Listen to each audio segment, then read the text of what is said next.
Muito bem, vamos direto para a notícia que mostra o STF Sabor Master, que é o título da nossa transmissão ao vivo de hoje. Matéria do Poder 360, pode colocar na tela a produção aquele título sobre Moraes, Vorcaro e Andrei degustando Macallan juntos em Londres. Encontro foi no exclusivo George Club em 25 de abril de 2024 e teve mais autoridades brasileiras. O evento teve custo de US$ 600 mil. Lembrando que o dólar, apesar de algumas oscilações aí, quedas, continua acima de R$5. E o Banco Master foi o patrocinador. Já mostrei aqui trechos de eventos patrocinados pelo Daniel Vorcaro com a presença de ministros do STF e agora tem novos elementos saborosos a respeito dessa promiscuidade entre magistrados e empresários que têm interesse na corte. E daqui a pouco eu vou mostrar que o Banco Master já tinha, mesmo antes dessa investigação que atingiu e acabou levando à prisão o Daniel Vorcaro. Então vamos ver alguns pedacinhos dessa matéria. É claro que o lead ali, aquele primeiro parágrafo, repete o que está no título, então já vamos ali para o meio, pode colocar o próximo print. A degustação reuniu autoridades brasileiras que estavam na cidade para o primeiro Fórum Jurídico Brasil de Ideias, evento realizado de 24 a 26 de abril de 2024 com patrocínio do Master, instituição controlada por Vorcaro. Guardem isso, tá? Havia o evento que era patrocinado pelo Master e havia o coquetel, havia a degustação do uísque também paga pelo Daniel Vorcaro. Eu vou trazer aqui, que eu resgatei porque já tinha usado num vídeo desses da temporada de verão que eu publiquei aqui no canal sobre o histórico do STF, vou trazer imagens sobre esse evento, para vocês terem uma ideia do que estava acontecendo ali. E claro, não tenho as imagens sobre o coquetel específico, mas a gente tem agora todas as informações. A degustação do whisky Macallan teve custo de $640.831,88 para ser bem preciso, portanto cerca de R$3.200.000 no câmbio de abril de 2024, segundo documentos da organização do evento, que integram o acervo encaminhado pela Polícia Federal, a CPMI e do INSS. Próximo print tem a lista dos presentes nessa degustação. Cerca de 40 pessoas participaram. Entre outras, essas autoridades estavam no evento. Alexandre de Moraes, ministro do STF, Andrei Rodrigues, diretor-geral da Polícia Federal, Benedito Gonçalves, olha ele aí, ministro do STJ, que é o Superior Tribunal de Justiça, logo abaixo do Supremo Tribunal Federal, Ciro Soares, advogado de Daniel Vorcaro, o Vorcaro, fundador do Master, hoje preso, o Dias Toffoli, ministro do STF, Hugo Mota, presidente da Câmara, Paulo Gonet, procurador-geral da República, o PGR, Ricardo Lewandowski, então ministro da Justiça. Deixa essa imagem aí um pouquinho comigo na tela e prestem atenção. O Paulo Gonet, procurador-geral da República, ele é o responsável por, eventualmente, caso haja indícios, provas, uma investigação avance, etc., por denunciar pessoas que têm foro privilegiado. E o sujeito está lá degustando uísque com pessoas que têm foro privilegiado. Isso já é absolutamente inapropriado. Mas, para quem chegou ao cargo como ex-sócio do Gilmar Mendes, depois de muita pressão para que o Lula retribuísse com essa indicação, tudo que foi feito na época da Lava Jato, de enfrentamento, entre aspas, por parte do Supremo, depois de tudo aquilo, não era de se esperar algo muito diferente. Por isso que eu estava lá na raiz criticando essa indicação. Agora, quando a gente vê o que o PGR está fazendo agora, fazendo entre aspas, ou seja, nada, quando a gente vê que ele foi contra a decretação da prisão preventiva do Daniel Vorcaro, mesmo com todos aqueles elementos que apareceram nas trocas de mensagens e outros que estão aparecendo agora, falando em moer empregada, falando em dar sacode em chefe de cozinha, falando em dar um pau e quebrar dente num assalto de um jornalista, o Lauro Jardim, do jornal O Globo, que estava publicando matérias a respeito desses elementos que vão surgindo nas investigações, dando os contextos. Quando a gente vê tudo isso e olha para o PGR participando, como eu já tinha mostrado, de evento patrocinado pelo Master, mas também de degustação de uísque com as autoridades que eventualmente ele tem de denunciar, já é impróprio. Quando tudo isso é patrocinado pelo Banco Master e ele se omite na hora de prender o sujeito responsável, é muita coincidência demais. Essa promiscuidade, ela eventualmente tem um efeito, que é o efeito da blindagem. E é isso que os empresários buscam quando eles tentam agradar, mimar, afagar, patrocinar, tudo que está no entorno das autoridades públicas das quais ele precisa. Então, um PGR, um diretor, inclusive, geral da Polícia Federal, apesar de todo o avanço da Polícia Federal, porque às vezes avança apesar do diretor, também não é só por causa dele, você tem núcleos ali independentes da Polícia Federal, com uma certa autonomia, às vezes se tenta ter uma instrumentalização política de cima, não se consegue em todas as frentes, se vai tentando, não estou nem acusando o André Rodrigues de fazer isso, só estou dizendo que não fica muito claro o que é a responsabilidade de quem. Aliás, o André Mendonça, que é o atual relator do caso Master, ele tomou uma decisão para garantir a autonomia dos policiais federais que não precisam, portanto, reportar ao diretor. Não precisam não, que nem sequer devem.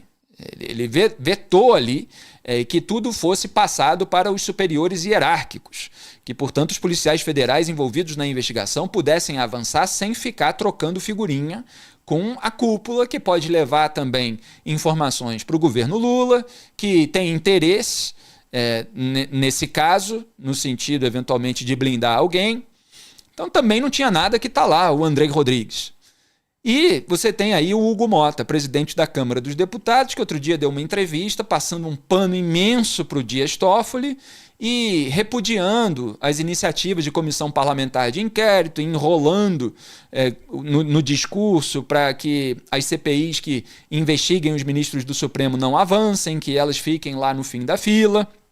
Ele que já foi objeto de notícia e em razão de escândalo de rachadinha em gabinete, etc., que, portanto, é um aliado do Centrão do STF e integrante do Centrão do Congresso Nacional. Então a gente vê toda essa casta junta e misturada. E repito, a gente não vê nenhuma atitude que seja contrária àquilo que parece. Porque, assim, se o PGR estivesse fazendo avançar a investigação, denunciando, aceitando prisão, etc., bom, participou, mas pelo menos está agindo. Então, vamos dizer assim, isso não reforça uma crítica a ele, ainda que seja inapropriado de qualquer maneira. Mas tudo casa. Então, você, mais uma vez, é convidado a acreditar numa multiplicidade de coincidências, é convidado a acreditar que nada disso fez efeito, que eles continuam agindo com imparcialidade, que isso foi apenas uma bebedeira básica. Então tá aí, a listinha dos envolvidos. Agora vamos lembrar as imagens desse evento. Pode ir colocando aí, produção, a imagem na tela, eu vou orientando a hora de passar. Porque o que eu fiz quando eu fui fazer vídeo semanas ou meses atrás a respeito desse histórico de participação de ministros em eventos, etc. Eu fui lá na rede social de um desses organizadores, o Grupo Voto, para pegar uma imagem, no caso, do Gilmar Mendes nesse evento. Esse específico, que é o de Londres, em abril de 2024. Teve vários outros. Aliás, aquele que eu mostrei aqui com o painel com Daniel Vorcaro e o Ciro Nogueira, em que o Vorcaro chama o Ciro Nogueira de meu amigo, que eu mostrei aqui antes de aparecer na mensagem de celular dele, é de um outro evento, é de outubro de 2024, meses depois. Então, assim, estava muito próximo ao longo de todo aquele ano, como ficou ao longo de 2025. Então, vocês estão vendo aí na imagem Ricardo Lewandowski, então ministro da Justiça e Segurança Pública, ainda não tinha deixado o cargo. No painel ali de fundo do evento, essa palavra painel tem dois sentidos, né? O painel ali de imagem e o painel que é a mesa de debate, etc. Mas no painel ali de imagem vocês estão vendo já Gilmar Mendes e Jorge Messias, e a gente vai vê-los nas próximas imagens. Então tá ali, líderes nacionais discutem estabilidade e investimentos no Fórum Jurídico Brasil de Ideias. Quer dizer, são os pretextos para que a elite do funcionalismo público encontre a elite econômica. E a elite econômica que tem interesse nos tribunais superiores em suas decisões. Próxima imagem, vamos passar aqui rapidinho. Aí você tem o Mauro Campbell, ministro do Superior Tribunal de Justiça, pode passar. Você vê aí o Jorge Messias, que é o advogado-geral da União, que foi indicado pelo Lula para a próxima vaga no Supremo Tribunal Federal, vaga que já existe em razão da saída de Luiz Roberto Barroso. A sabatina foi adiada, está havendo aí uma enrolação, o governo tem receio de que o nome dele não seja aprovado, está tentando agradar aí o Centrão com determinadas medidas, como aquela que eu já comentei aqui, indicação do Otto Lobo para a Comissão de Valores Mobiliários, aquele que já deu 2 decisões favoráveis ao caso Master, que é próximo do Ciro Nogueira, mas cuja indicação subiu no telhado. Então esse é o Jorge Messias, que está para assumir uma vaga no Supremo se o Senado permitir. Tem alguns parlamentares, alguns, pouquinhos, fazendo campanha contra. Aí, do lado do Lewandowski. Próxima imagem. Aí vocês têm o Otávio, deixa eu só lembrar aqui perfeitamente, é o Alexandre Cordeiro, né? Alexandre Cordeiro do CAD. Próxima imagem. Aí você tem o painel com muitos deles juntos, pode ir passando mais rápido, só para a gente ter uma noção de como funcionam esses eventos. Aí o Gilmar Mendes. Gilmar Mendes, o decano mais antigo da corte, lá no evento patrocinado pelo Master. E aí Gilmar Mendes do lado de Lewandowski e esses outros que eu falei, junto ali da organização do evento. O primeiro Fórum Jurídico Brasil de Ideias Londres 2024. Pode ir passando, aí você tem um painel, segura esse, porque esse tem Alexandre de Moraes. Olha ali, do lado do Benedito Gonçalves, do Raul Araújo, do Ciro Nogueira, do Márcio Schaer, se eu não me engano, que é aquele do Conjur, do qual eu falei aqui no programa na sexta-feira passada, que apoiou esse evento, que é um aliado de Gilmar Mendes, é um parceiro de Gilmar Mendes. Lembra que eu mostrei aqui uma matéria da Agência Pública de 2017 e o site é usado para reverberar as narrativas do Gilmar Mendes, para defendê-lo, inclusive, quando ele é atacado, quando ele é criticado. Na verdade, eles é que usam a expressão atacado, para defendê-lo quando ele é criticado merecidamente pela imprensa, como aconteceu outro dia. Era uma resposta lá desse Márcio a um editorial da Folha crítico à postura de ministros do STF como o Gilmar. Vamos para a próxima imagem. Aí você vê o Raul Araújo, tanto no painel quanto no microfone. Próximo. Aí você vê o Dias Toffoli do lado, no painel, né, do lado do Fábio Faria, que foi ministro das Comunicações do governo Bolsonaro, e ele ali no meio, Hugo Mota, presidente da Câmara dos Deputados. Próximo. Ricardo Lewandowski, mais uma vez, pode passar. Agora você tem Gilmar Mendes de novo, em close, para vocês verem que eles realmente participaram, que estava todo mundo junto e misturado. Próximo, Jorge Messias e mais um pouquinho. Aí Michel Temer, para concluir, justamente na frente ali da imagem do Márcio Schaer, do Conjur, no painel. Michel Temer, que foi quem indicou Alexandre de Moraes para o STF e foi um desses políticos contratados como consultores do Banco Master. E, obviamente, o Daniel Vorcaro tinha interesse em agradar Michel Temer. Michel Temer tem influência sobre Moraes, e isso ele já mostrou publicamente. Em meio àquelas tensões entre Jair Bolsonaro e Moraes, aí o Temer entrava lá para ver uma cartinha, para ver um telefonema, para tentar colocar panos quentes na situação, e em vários outros episódios em que se tentou chegar ao Moraes por meio de Michel Temer. E aí o sujeito contrata o Michel Temer, vai abrindo porta, contrata a esposa do Alexandre de Moraes por 130 milhões de reais no total. Vamos falar disso. Então, vamos seguir com a nossa pauta, porque todas essas imagens são importantes para ir ilustrando todo o cenário desse escândalo. Pode colocar aí a matéria da Folha de 2024. Essa matéria saiu quando o evento aconteceu. Ela não tinha o detalhe que a gente sabe hoje da degustação de uísque, que é um desses coquetéis paralelos onde, repito, a elite da República encontra a elite econômica interessada nas decisões da primeira. E essa matéria da Folha dizia: empresas com ações no STF e STJ bancaram um evento com ministros em Londres. Fórum com integrantes das cortes e do governo Lula teve patrocínio de indústria do tabaco e de banco. Por que eu faço questão de relembrar essa matéria aqui no programa? Vou mostrar no próximo print, que é lá do meio da matéria. Já o Banco Master tem um recurso no STF a respeito de questão tributária, que é relatado, adivinhe por quem? Pelo ministro Gilmar Mendes. Depois a gente vai ter que apurar, que eu ainda não cheguei aí, mas vou tentar apurar aí em que pé está essa questão tributária, como é que foi decidido, etc. Se os repórteres que assistem a esse programa já forem se adiantando, ótimo, depois a gente vai verificar tudo.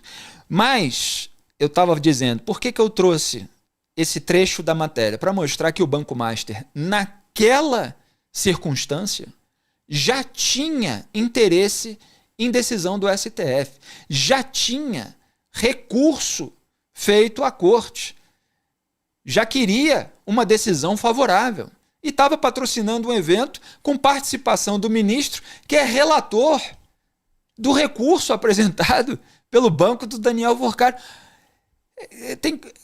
Eu ia dizer assim, eu ia perguntar, tem coisa mais imprópria do que isso? Mas no Brasil não dá para perguntar isso, porque tem muita coisa mais imprópria, inclusive na conduta dos próprios ministros do STF. Mas isso é absolutamente conflitante do ponto de vista ético.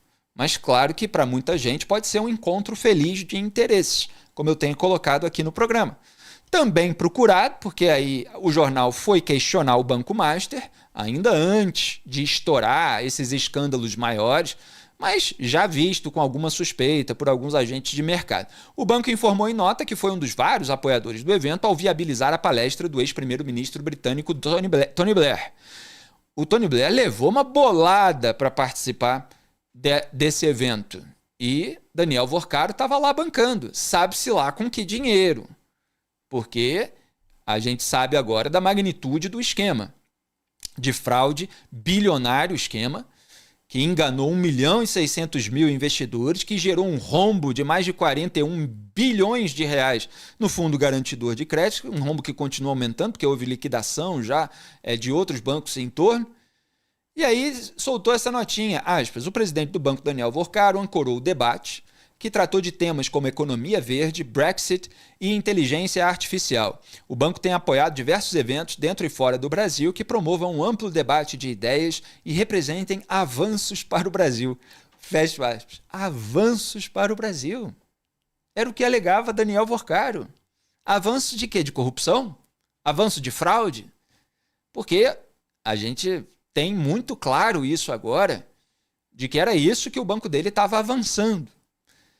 Então repare como pessoas, empresários ricos, ou banqueiros, ou supostos banqueiros, que sabem que têm problemas a resolver, como eles, sob o pretexto de fomentar o debate a respeito do futuro do Brasil, do desenvolvimento do país, eles vão lá patrocinar aquelas pessoas que podem ajudá-los. Quer dizer, é um mecanismo impróprio por natureza. Por isso que é bom a gente mostrar o histórico e as regalias, as mordomias, a promiscuidade. Vamos em frente com o discurso dado hoje pelo presidente do Supremo Tribunal Federal, Luiz Edson Fachin, num encontro entre presidentes de tribunais superiores e de outras instâncias. Me parece mais focado ali na segunda instância. E aí ele fez um discurso com algum recado sobre essa questão do distanciamento de interesses, que é justamente o oposto, como acabamos de ver, do que os coleguinhas dele fazem. Pode soltar. O judiciário não nasceu como privilégio de casta, nasceu como promessa de Estado, como aposta de que a lei poderia chegar aonde o poder privado até então mandava sozinho. Talvez em um mundo ideal, em um país mais honesto e mais simples, ser menos bacharel seja ser sinônimo de menos burocrático. No nosso país, porém, é saudável o distanciamento que mantemos das partes e dos interesses em jogo. Isso é o que permite, na prática, um mínimo de justiça social. A imparcialidade não é frieza. A imparcialidade é condição de possibilidade da equidade. Enquanto não tivermos o mundo que almejamos, precisaremos, como no passado, de juízes e juízas que tenham condições reais de garantir a lei para todos e para todos sem exceção. Essa missão não irá se alterar.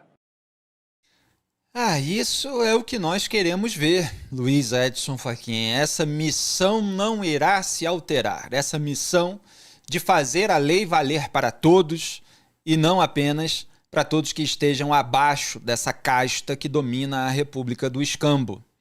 Ele falou: é saudável manter o distanciamento das partes. Repito, é exatamente o contrário do que os seus coleguinhas estão fazendo. É claro que a gente tem visto algum grau de esforço do Fachin, às vezes ironizado aí como como é que é o apelido? Fraquim. Mas a gente tem visto algum grau de esforço para elaborar pelo menos um código de ética, etc. Claro que não dá para colocar nas costas do Fachin toda a culpa pela falta de reação, porque a gente já viu aqui em vários programas, em vários vídeos que eu fiz de resgates históricos, o tamanho da culpa do Senado, que deveria fiscalizar ministros do STF e não fez isso. E teve a oportunidade, inclusive em 2019, quando a água já estava transbordando e a CPI da Lava Toga foi sabotada pela família Bolsonaro. Mas vários outros sabotadores atuaram ao longo do tempo para fazer valer essa degradação do Poder Judiciário no Brasil, principalmente da sua cúpula, que já tem fama internacional, como a gente viu nas matérias recentes de revistas como a britânica The Economist. Então, vamos ver um exemplo do contrário daquilo que o Fachin está pregando. Pode colocar a manchete do Estadão de hoje, que tem tudo a ver com o que eu antecipei aqui em tempo real no programa de ontem. Olha, ontem o programa foi feito ao meio-dia. Tinha acabado de sair a justificativa do escritório da esposa do Moraes para o contrato de 130 milhões. O que eu falei? Falei, olha, já tem várias pessoas fazendo os cálculos e vendo que aquela quantidade de reuniões, 94 reuniões, tem reunião que foi até 3 horas, contratou 3 escritórios para apoiar, subcontratou, na verdade, foram 15 advogados, etc. Somando tudo isso, pelo valor de hora trabalho e tal, o pessoal está mostrando que não vai dar, essa conta não vai dar, ela está sendo feita, mas olha, aparentemente não vai dar. E hoje saiu o levantamento aí em várias matérias, eu peguei essa do Estadão, que ouviu 13 especialistas, fez uma tabelinha, item por item, da nota do escritório Barcy de Moraes, e tem esse título aí: contratação de Viviane pelo Master é incompatível com os valores de mercado, dizem especialistas. Estadão ouviu 13 especialistas que atuam em alguns dos maiores escritórios do país. A avaliação é de que o Barcy de Moraes Advogados cobrou preços muito acima dos praticados no mercado. O escritório afirma já ter se manifestado por meio de nota pública. Quer dizer, o escritório faz aquilo que o Moraes faz. Assim, tipo, isso já foi esclarecido, pronto, acabou. Não foi. O título do corte ontem aqui no canal, que eu publiquei depois do programa, foi: esposa de Moraes não convenceu, ou não convence. E ela continua sem convencer. Olha aí a matéria. Em consulta a especialistas, o jornal tentou fazer um cálculo aproximado dos serviços prestados, considerando os valores mais altos praticados pelos escritórios. Trata-se de uma conta imperfeita, já que não há detalhes dos serviços e das horas gastas pelos 15 profissionais que atuaram sob supervisão do Barcy de Moraes. Mas, atenção, hein? A conta dificilmente chega perto dos 5 milhões e 800 mil reais, ou mesmo dos 3 milhões e 600 mil reais mensais. Por que tem esses dois valores aí na matéria? Porque, no fundo, ainda existe uma dúvida no ar. Tem alguns jornalistas que cravam um número de 3 milhões e 600 e tantos mil, que é esse que, somado a tantos meses de contrato, gera o valor ali dos 130 milhões de reais. Mas ainda não está muito claro se foi um contrato de 130 milhões de reais que durou tantos meses vamos dizer assim, tem que calcular, tem que dividir os 130 milhões de reais pelos meses que durou, porque acabou antes do que foi previsto, ou se recebia ali esse valor mensal de 3,6 milhões durante os meses em que o contrato existiu, tendo terminado antes e, portanto, não tendo sido completado os 130 milhões de reais. Então, são dois cálculos aí. Se os 130 milhões não foram completados e era 3,6 milhões de reais por mês e o escritório recebeu por volta de 80 milhões antes de o Daniel Vorcaro aí cair nas investigações e esse processo ser todo interrompido, ainda assim o cálculo dos especialistas mostra que o valor não chega. Pode manter na tela, produção, não tira não. E aí, o outro parágrafo diz o seguinte: as estimativas levantadas a partir de consulta a especialistas apontam que todo o trabalho que o escritório relatou ter prestado chegaria em valor de mercado a 7.800.000 reais, fora o custo. Aí tem uns custos pequenos que são daqueles manuais, por exemplo, de ética, como o que eu mostrei ontem aqui no programa. Mas eles estão dizendo, olha, 7.800.000 reais. Teve um que falou assim, olha, no máximo 10 milhões. E a gente está falando aqui de 130 milhões de reais. Então, assim, é um contrato de valor muito superior ao padrão do mercado, às horas de trabalho, ao custo médio dos grandes escritórios. E aí tem mais um detalhe. O escritório da Viviane Barci de Moraes não está entre os grandes nessa área em que foi contratado. Vamos ver o próximo print.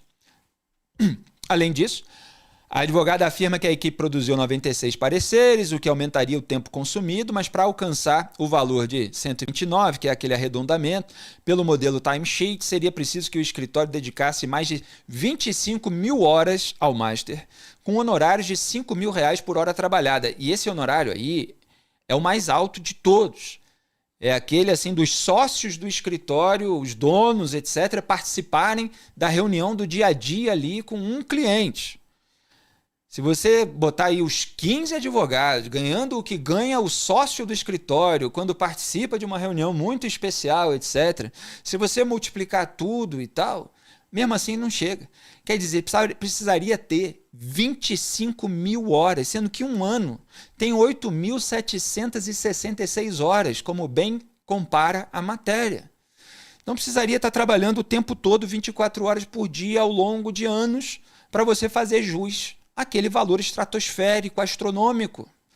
E o próximo print, em relação àquilo que eu estava antecipando, especialistas dizem que, além dos valores serem fora dos padrões, o escritório não tem o reconhecimento técnico dos pares nas áreas criminal e de compliance, que justifiquem um investimento tão grande na sua contratação. Gera estranheza a emissão de 36 pareceres e opiniões legais. Os pareceres emitidos pelo Barci de Moraes na avaliação dos especialistas certamente seriam internos e para consumo da própria empresa, e não para serem usados em tribunais.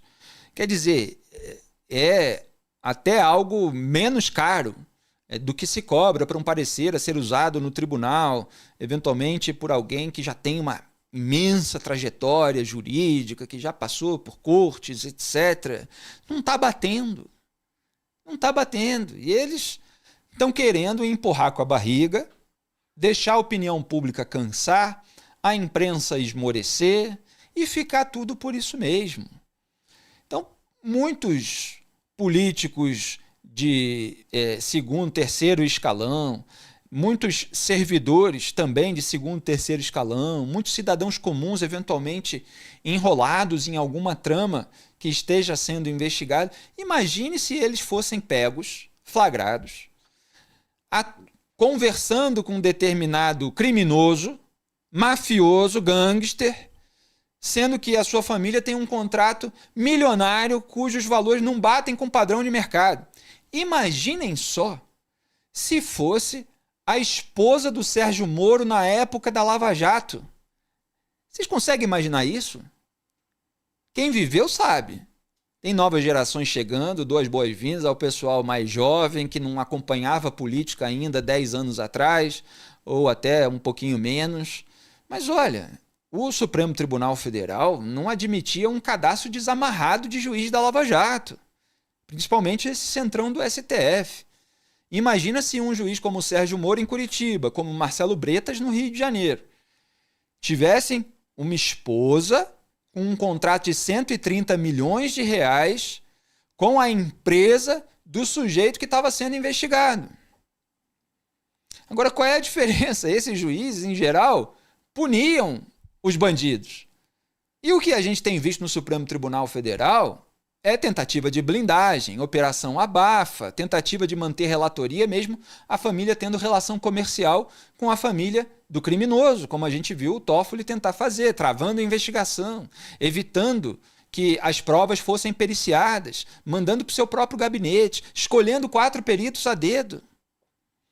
Então é muito grave. Aí vem o Fachin falar assim, não, a lei é para todos, ninguém está acima da lei.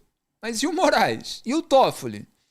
Quem é que vai levar adiante essa investigação?